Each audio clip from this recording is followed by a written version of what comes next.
British war had a fear that the wheels of fate would compel the British to be expelled from their Indian empire. But his fear was, what misery will they leave behind of our country? What stark misery. Good morning, everyone, dear students, friends, respected teachers, principal ma'am, and honored guests. I am Siddhant Bakshi. Today, I wish to tell and share my thoughts on a unique topic. Getting independence was hard, but maintaining independence was harder. So, getting independence was not such a quick thing like bread and butter. It started from the 18th century Indo-Carnatic Wars. Then it escalated to the mutiny of 1857. Many national leaders, Maulana Azad, Mahatma Gandhi, Jawaharlal Nehru, Sardar Vallabhbhai Patel, Netaji Subhash Chandra Bose, all were put under house arrest. Thousands of lives were lost.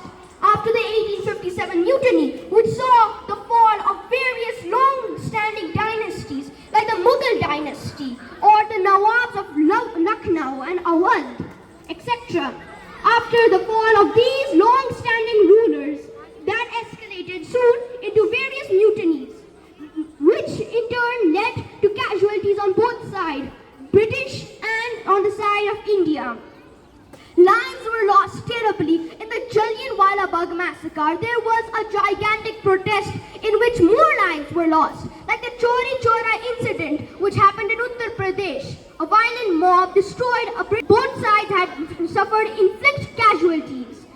Getting independence was hard, and finally, after so many mutinies, after so many lives lost, in midnight did we get independence in 1947. Our first Prime Minister, Jawaharlal Nehru, expressed his commendable thanks on this. But getting independence was extremely hard, as I mentioned. Then maintaining it would be more harder. Let me keep it in simple words. If you want to buy a car, you just have to pay once and a few documents, and the car is yours. Basically, it's a one-time process. But maintaining a car, for instance, number plate, tires, petrol, that's going to be a long time unless you want to sell the car. And India was not ready to give up independence just because of a few problems. It was never that easy. From the beginning, day one, from 1947, we had experienced massacres. For instance, after the British left, the divide and rule policy compelled people from India and Pakistan to migrate, turning that into a skirmish. That skirmish rose to a legal battle, and that rose to a war. Refugees had to migrate from Pakistan to India, or Indians had to migrate to Pakistan, leaving behind their homes and families, whispering tales of horror, unspeakable horror, formation of new countries like Bangladesh. There was never a time when there were no problems. For instance, in the beginning years of Jawaharlal Nehru, we have seen terrible wars, the Indo-Pak wars and the Sino-Indo wars, various mutinies, social and problems, even including the constitution, rules and amendments.